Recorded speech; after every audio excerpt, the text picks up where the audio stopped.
साहेब जिल्हा प्रमुख खूप काही बोलतात, पण मी त्यांचं काय ऐकलेलं नाही आहे. आमचे जिल्हा अध्यक्ष किंवा काय त्याच्यावर आघाडीचे कोणतरी त्याच्यावर बोलतील, मी काय त्या स्तरावर जायला इच्छुक नाही. विषय हेच आहे की राज्य पातळीवरचं कुणीही ह्याच्यावर काही बोललेलं नाही आहे. स्थानिक लोकांना काय चालले, कशामुळे कुठलं चाललं हे माहीत नसते. त्यामुळे कोणतरी बोललं असेल, त्यांनी त्यांचं मी सांगितलं ना, काही लोकांना टीव्हीवर यायची हौस असते, त्यात कोणतरी बोललं असेल. प्रत्यक्षात बोलायचं असतं तर वरच्या पातळीवर कोणतरी बोललं असतं. जे बोललं नाही याच्यावर ओळखा. जे काय चाललंय ते सगळ्यांच्या सहमतीनं चाललेलं आहे. चांगले उमेदवार 8चे 8 ह्या ठिकाणी मिळाले पाहिजेत आणि निवडून आले पाहिजेत, हा आमचा प्रयत्न आहे आणि त्यातला हा एक भाग आहे. तुम्ही इथं अपक्ष म्हणून निवडून आलाय, शिवसेनेच्या विरोधातच तुमचा उमेदवार होता, तुम्ही म्हटला मुद्दाम उभा केला म्हणून. आता तिथं जाऊन तुम्ही उद्धव ठाकरेंच्या आपल्या याच्या शिंदे गटाच्या उमेदवाराबद्दल बोलला, अजून त्या उमेदवारांना अजून जाहीर केला नाही आहे. त्यावेळी तुम्ही हे वक्तव्य केला, पण लोकांच्या गैरसमज निर्माण होणारच ना. हे बघा, बाबरचा म्हटला असता मी या आघाडीत चाललो, मी त्या आघाडीत चाललो, त्यानंतर जर तुम्ही वक्तव्य केलं असता तर ते योग्य होतं. पण ते तसं नसताना हे बघा करणं म्हणजे कितपत माध्यमांशी तुम्ही हे करता. नाही नाही, हे बघा, मी वक्तव्य करणं मी तेच सांगतो. इतर कुणाला वक्तव्य करताना त्यांच्यावर बंधन आहेत की ते कुठल्या तरी पक्षात आहे. मी कुठल्या पक्षात नाही आहे, त्या माझ्यावरती बंधन नाही. मी तेच सांगतो, माझ्यावर बंधन नाहीत, मी घाबरायचं कारण नाही. मी स्पष्ट बोलणारा व्यक्ती आहे आणि मला जिल्ह्यातल्या काही नेत्यांसारखं वर एक आणि आत एक करायचं जमत नाही.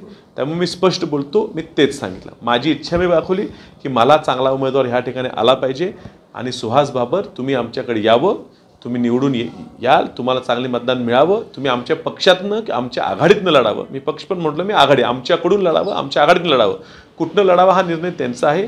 पण त्यांनी यायची इच्छा आहे नाही आहे, खाजगी बैठका या पक्षाच्या तर्फे आमच्यातर्फे चालू राहतील. पण ते येतील नाही येतील त्यावेळी ठरवू. शेवटी महाविकास आघाडीच्या मागे ताकदीनं आम्ही राहणार आहे.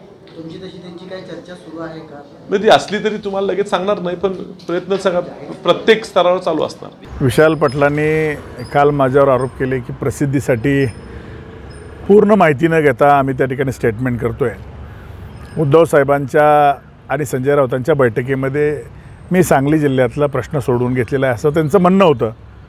मला वाटते ते सर्व लोकांची दिशाभूल करतायत.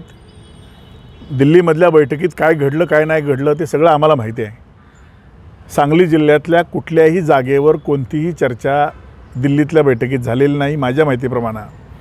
त्यामुळं विशाल पाटील यांना माझं आव्हान आहे, जर अशी काही माहिती किंवा असे काही अधिकार आपल्याला जर त्या ठिकाणी आमच्या पक्षप्रमुख उद्धवजी साहेब ठाकरे आणि संजयजी राऊत यांनी तुम्हाला दिले असतील तर माझ्याबरोबर मातोश्रीवर चला आणि माझ्या देखत उद्धवजींना आणि संजय राऊत साहेबांना सांगा की साहेब तुमचा जिल्हा प्रमुख मला क्रॉस करतो, माझ्या विरोधात प्रेस घेतो, तुम्ही मला अधिकार दिलेत का?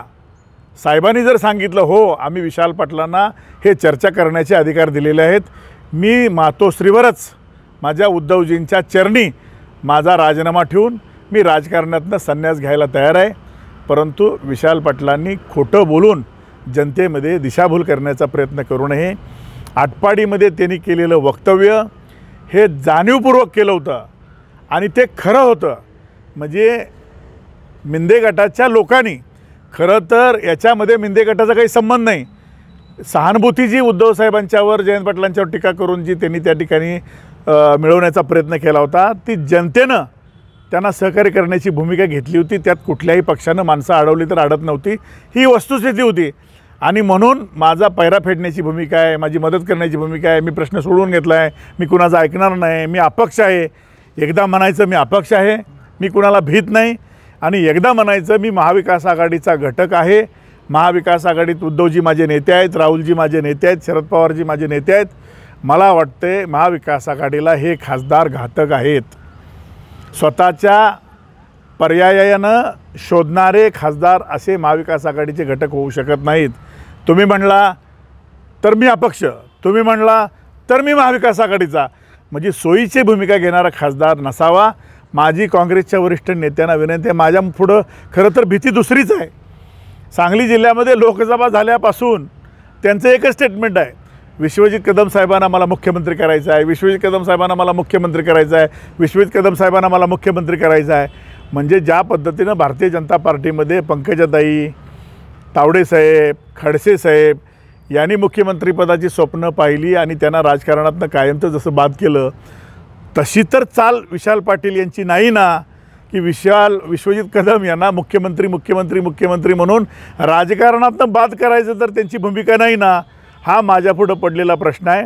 आणि म्हणून विश्वजित कदम साहेब यांनी अशा व्यक्तीपासून बाजूला राहिलं पाहिजे. कदाचित जुना राग काढण्याचा तर हा प्रयत्न नाही ना. आता एकदा खासदार झाले, एकदा माझी नौका पार झालेली आहे. आता मला कोणाची भीती नाही. आता जिल्ह्यातले माझे जे विरोधक आहेत त्यांना मी हळूहळू काही जणांना, जयंत पाटलांना विरोध करून संपवायचा प्रयत्न करायचा आणि काही जणांना गुदगुल्या करून मारायचा प्रयत्न करायचा.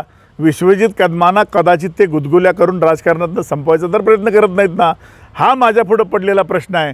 आणि म्हणून विश्वजित कदम साहेबांना माझी विनंती आहे, ते आमचे नेते आहेत, महाविकास आघाडीचे घटक पक्ष आहेत, माझे चांगले मित्र आहेत.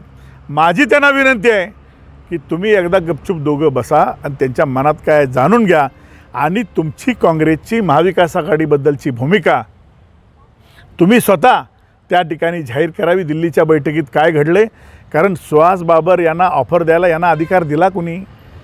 ऑफर कुणी द्यायची असते? शिवसेनेचं म्हणून मी ऑफर देईन. काँग्रेसच्या बैठकीतल्या काँग्रेसच्या नेत्यांना काँग्रेसच्या ज्या जागा सुटणार आहेत त्या जागेवर मी कसा कुणाला ऑफर देऊ शकतो? मी माझ्या पक्षामध्ये जे जागा मला सुटणार आहेत त्या नेत्यांना मी ऑफर देईन ना, यांना कुणी अधिकार दिला? आणि म्हणून सोयीचं राजकारण करणारे हे विशाल पाटील खासदार म्हणून महाविकास आघाडीला घातक आहेत. काँग्रेसनं त्यांना आत्ताच महाविकास आघाडीपासून घातकी जर असे काही स्टेटमेंट करून महाविकास आघाडीला जर त्यांना त्रास होणार असेल तर त्यांना बाजूला करावं, असं माझी त्यांना विनंती आहे.